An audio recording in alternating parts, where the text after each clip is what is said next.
जय हिंद दोस्तों। I hope आप सभी स्वस्थ मस्त व्यस्त होंगे, है ना। पिछली वीडियो आपने देख ली होगी और केवीएस के बारे में आपने डिटेल में पढ़ लिया होगा। बच्चों को काफ़ी कन्फ्यूजन है ना। एक चीज़ मैं बता देता हूँ कि वो उसमें क्वालिफिकेशन जो आपको मांगी गई है वो आपकी पास मांगी गई है। मतलब आपको पास होना चाहिए, चाहे वो आपकी बीएड डिग्री हो, चाहे सीटेट हो, वो आपकी पास होनी चाहिए। ठीक है, एप्लिंग में नहीं चलेगा, क्योंकि उसमें जब आप फॉर्म वगैरह भरोगे तो उसमें डिटेल मांगी जाएगी आपकी। ठीक है ना। तो उसमें आप कंफ्यूज ना हो कि उसमें बच्चे पूछ रहे हैं कि बीएड वगैरह हमारा अभी एप्रिलिंग में है, सेकेंड ईयर है, जब तक हमारा रिजल्ट आ जाएगा। नहीं, आपका जब से नोटिफिकेशन निकला है तब तक आप उससे पहले आपका रिजल्ट आ जाना चाहिए, फाइनल आपका हो जाना चाहिए। ठीक है ना। तो ये चीज़ आप ध्यान में रखिए कि जिनका क्लियर है, पास आउट हो चुके हैं, वो मार्कशीट उनकी आ चुकी है, उन्हीं लोगों को इसमें अप्लाई करने का मौका मिलेगा। ठीक है ना। अब आते हैं आपके KVBS PRT के मैथ्स के सिलेबस पे। ठीक है ना। जो मैथ्स का सिलेबस है वो आपका सेम वही सिलेबस है जो आपके ने और जनरल कम्पिटिटिव एग्जाम्स के मैथ पढ़ा होगा, वही आपका है। बस अंतर इसमें इतना है कि उन्होंने पूरा डिस्क्राइब कर दिया है कि हर एक टॉपिक को आपके बारे उसके बारे में बताया गया है। ठीक है। उसमें से क्वेश्चन आएगा नहीं आएगा ये कंफर्म नहीं है आपका, लेकिन उसको बिल्कुल क्लियर करके बताया गया है। ठीक है ना। UPPRT का सिलेबस जो होता है वो आपका ज़रा हेडिंग दे देते हैं और उसमें से जो इंटर रिलेटेड होते हैं क्वेश्चंस वो आपसे पूछता है। ठीक। और इसमें क्या है, इसमें आपको एक एक चैप्टर के जो टॉपिक्स हैं, टाइप्स हैं, वो आपको सब चीज़ें बताई गई हैं, बिल्कुल डिस्क्राइब कर दिया, पूरा खोल के उन्होंने बताया है इसमें। ठीक। अब इसमें देखिए मेरे अकॉर्डिंग जो सिलेबस है वो इस तरह से है। ठीक। वो ये है कि पहले आपका है नंबर सिस्टम, फिर है SCF LCM, दूसरा फिर है simplification, ratio and proportion, percentage, profit and loss, CISI। ठीक है। अब CISI में वो अगर डिस्काउंट भी पूछ लेता है तो उसमें कोई बात नहीं है कि भाई CISI में उसने डिस्काउंट नहीं कहा था तो डिस्काउंट पूछ लिया था, ऐसा कोई दिक्कत नहीं है इसमें। ठीक। CISI। ठीक। और इसमें profit loss, time and work, time speed and distance, basic of algebra, quadratic question. ठीक। अब इसमें जैसे अभी देख लीजिए मैंने कितने चैप्टर्स आपके इसमें करा चुका हूँ। मैं आपका ये चैप्टर में करा चुका हूँ, ये करा चुका हूँ, ये करा चुका हूँ, ये करा चुका हूँ। ठीक है ना। और क्वाड्रेटिक क्वेश्चन भी मैं करा चुका हूँ। ठीक है ना। तो इसमें से अगर आप देख रहे हो तो ये चैप्टर्स मैं आपके करा चुका हूँ। ये वाला चैप्टर कल ही स्टार्ट हुआ है, रेशियो एंड प्रोपोर्शन आपका कल ही स्टार्ट हुआ है। अब रेशियो एंड प्रोपोर्शन जैसे आपसे पूछा हुआ है तो रेशियो एंड प्रोपोर्शन में आपको पार्टनरशिप के क्वेश्चंस पूछ सकता है आपसे, एज वाले क्वेश्चंस पूछ सकता है। क्यों? क्योंकि वो भी तो रेशियो एंड प्रोपोर्शन में आएगा आपका। वो पूछ लेगा कि भाई एक की जो आयु है वो 20 है, इतने 2:5 में है, 5 साल बाद उसकी जो एज है वो 3:5 हो जाएगी, या 5:6 हो जाएगी, 7:8 हो जाएगी। तो वो रेशियो एंड प्रोपोर्शन में तो आएगा। अब वो कहोगे आपने एज वाले या पार्टनरशिप वाले में नहीं, उसमें दिया नहीं है तो इसमें पूछा कैसे? तो रेशियो एंड प्रोपोर्शन भी उसमें, रेशियो एंड प्रोपोर्शन में वही दोनों चैप्टर्स आपके आ जाती हैं। ऐसी नंबर सिस्टम है आपका, तो नंबर सिस्टम में आपका प्लेस वैल्यू है। ठीक है ना। बहुत सारे चैप्टर इसी में आ जाएंगे आपके। यूज ऑफ सिंबल्स वगैरह होते हैं, मतलब सिंबल्स वगैरह में दे रहे जैसे ये वाले भागू जोक वाले, बॉड मास वगैरह वाले, वो सिंप्लीफिकेशन में भी आते हैं, इस तरह से आपसे पूछ ले वो। ठीक है ना। साथ में सिंबल वाले जैसे कुछ होती हैं कि x को y कह दिया, y को वो डिवाइड को मल्टीप्लिकेशन, मल्टीप्लिकेशन एडिशन, एडिशन को डिवाइड कह देते हैं, तो क्या इसका आंसर होगा? इस टाइप के क्वेश्चंस आपके आ जाते हैं। ठीक। Conversion of units.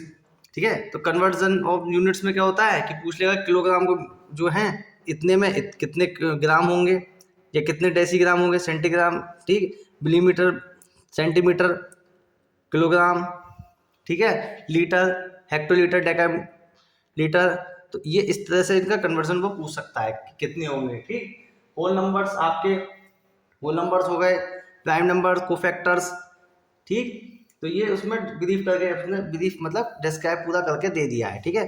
सब कुछ बताया कि कोई भी पोर्शन छूट ना पाए, बच्चों को कन्फ्यूजन ना हो, इसलिए उन्होंने बताया है। साथ में इसके पैटर्न सीरीज वाले जो क्वेश्चन आते हैं वो इंटीजर्स, फ्रैक्शन, मतलब फ्रैक्शन वाले में क्या है, कौन सा जो फ्रैक्शन है बड़ा है, कौन सा फ्रैक्शन छोटा है, या फिर उसमें कि इस फ्रैक्शन का SCF कितना होगा, LCM कितना होगा, इस तरह के क्वेश्चंस में बन जाती हैं। SCF LCM का आपको पता ही है।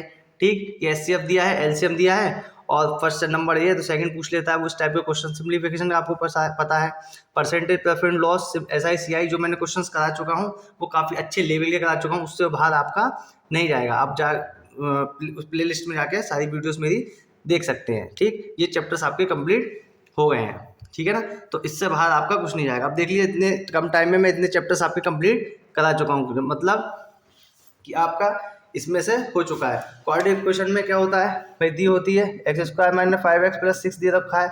तो मैंने इसमें शॉर्टकट बताया है आपको कि भाई क्या शॉर्टकट है कि जब यहाँ पे माइनस हो यहाँ प्लस हो तो दोनों इसके जो यहाँ पे क्या है मल्टीपल 1 है तो 6 हो गया। तो 6 के ऐसे फैक्टर करने हैं हमको जो स्प्लिट 5 को तोड़ के कि हमारा प्लस कितना है 6 आए। तो 3 दूनी 6, तो 3 और 2 5। अब मैंने क्या बताया, जब प्लस शॉर्टकट मैंने वीडियोस में प्ले लिस्ट में जाके आप देख लीजिए इनइक्वलिटी वाले में कि उसमें शॉर्टकट क्या है कि जब माइनस हो और यहाँ प्लस हो, यहाँ माइनस और यहाँ प्लस, ठीक, तो दोनों जो वैल्यूज आएंगी वो दोनों कैसी आएंगी प्लस में आएंगी। तो ये भी प्लस होगी ये भी प्लस होगी, यानी कि x की दो वैल्यू होंगी +3 और +2, ठीक है। तो शॉर्टकट है, बिना पेन उठाए आप कर सकते हो इसे, ठीक। तो प्ले लिस्ट में जाके आप इन वीडियोस को देख सकते हैं। अब जो चैप्टर्स आपके बचे हुए हैं time and work, time and speed वगैरह, ये हमारे रेशियो एंड प्रोपोर्शन का चैप्टर चल रहा है, इससे आगे यही चैप्टर्स आपके आने वाले हैं। अब देखिए इसमें है आगे जो सिलेबस दिया वो दिया है लाइन रेज, लाइन सेगमेंट, ठीक है ना। तो ये आपके टॉपिक्स आपके दिए हुए हैं आगे, ठीक। तो इसमें ओपन एंड क्लोज फिगर, ठीक है, जैसे लाइन आपकी दे दी, लाइन है आपकी ये, ठीक है, ये रे हो गई आपकी, ठीक। यहाँ से आते लाइन सेगमेंट हो गया। तो इसके बारे में आपके क्वेश्चंस पूछेगा वो, क्लोज फिगर, ओपन फिगर, ठीक है, एंगल एंड वर्टिसेस आपको पता ही है, ठीक है। एंगल एंड वर्टिसेस आपके कि भाई एक्सटीरियर एंगल, जैसे कोई एंगल दिया हुआ है तो इसका एंगल कौन से है, ये एंगल कौन से होंगे, ठीक है, ये एंगल कौन से, ये ठीक है एक्सटीरियर एंगल, ठीक, ये आपके इंटीरियर एंगल्स हो गए, ये एक्सटीरियर एंगल्स हो गए, ठीक। या फिर कोई ट्रायंगल दिया हुआ है, इसके ये जो एंगल एक्सटीरियर है, ये इस ट्रायंगल के यहाँ पे क्या है, ये इंटीरियर एंगल्स हैं, ये आपका एक्सटीरियर एंगल हो गया, ये आपका एक्सटीरियर एंगल हो गया, ठीक। या फिर कोई आपको और कोई ज्योमेट्री वो दे दी आपको, ठीक है ना, तो ये आपका एक्सटीरियर एंगल हो गया, यहाँ पे ये इधर खींच दी तो ये एक्सटीरियर एंगल हो गया, ठीक। ये अंदर वाले हो गए तो इंटीरियर एंगल हो गए। इनसे रिलेटेड आपसे क्वेश्चंस पूछ लेगा। ट्रायंगल्स आपका, तो ट्रायंगल आपका दिया हुआ है कोई, ठीक है, टाइप्स ऑफ ट्रायंगल्स आपके कौन कौन से होते हैं, ठीक है ना, तो इक्विलेटरल, ठीक है, और राइट एंगल ट्रायंगल, ठीक है ना, आइसोस्केलेन ट्रायंगल्स, ठीक। तो इनके बारे में पूछ लेगा। वर्टिसेस, ये इसकी वर्टिसेस के बारे में, ये साइड्स हो गए इसकी, ये एंगल्स हो गए, तो इनसे रिलेटेड आपके क्वेश्चंस पूछ लेगा। वो कह देगा कि ये भाई जो एंगल्स थी वो 3:2:3:4 रेशो में दिए हुए हैं, तो उसका बताओ, ठीक है। तो एंगल कितना हुआ है, कौन सा एंगल बड़ा है कौन सा एंगल छोटा है, ये पूछ लेगा, ठीक। या फिर कोई कॉन्ग्रुएंट ट्रायंगल्स वगैरह दे रखे होते हैं, ये साइड इसके होती है, तो प्रॉपर्टीज होती हैं इसकी, तो ट्रायंगल से रिलेटेड आपके इस टाइप से क्वेश्चंस पूछ लेगा। कोऑर्डिनेटर में आप कोऑर्डिनेटर दिया हुआ है कोई भी, मान लिया ये आपका स्क्वायर दिया है, ये आपका रेक्टेंगल दिया हुआ है, तो ये भी आपके कोऑर्डिनेटर और फोर साइड्स इसकी होती है कोऑर्डिनेटर होते हैं। ये काइट शेप हो गई आपकी, तो वर्टिसेस इसकी, ये वर्टिसेस इनकी, ये साइड्स हो गई, ये एंगल्स हो गए इसके, तो इनके बारे में पूछेगा आपसे। ये भी पूछ सकता है इसमें, जैसे ये जो है 1 2 3 4 5 1 2 3 4 रेशो में दिए हुए हैं, तो इनका एंगल सबसे छोटा एंगल कौन सा, सबसे बड़ा एंगल कौन सा है, या सबसे बड़े और छोटे में कितने का डिफरेंस है, इस तरह से क्वेश्चंस पूछ लेगा।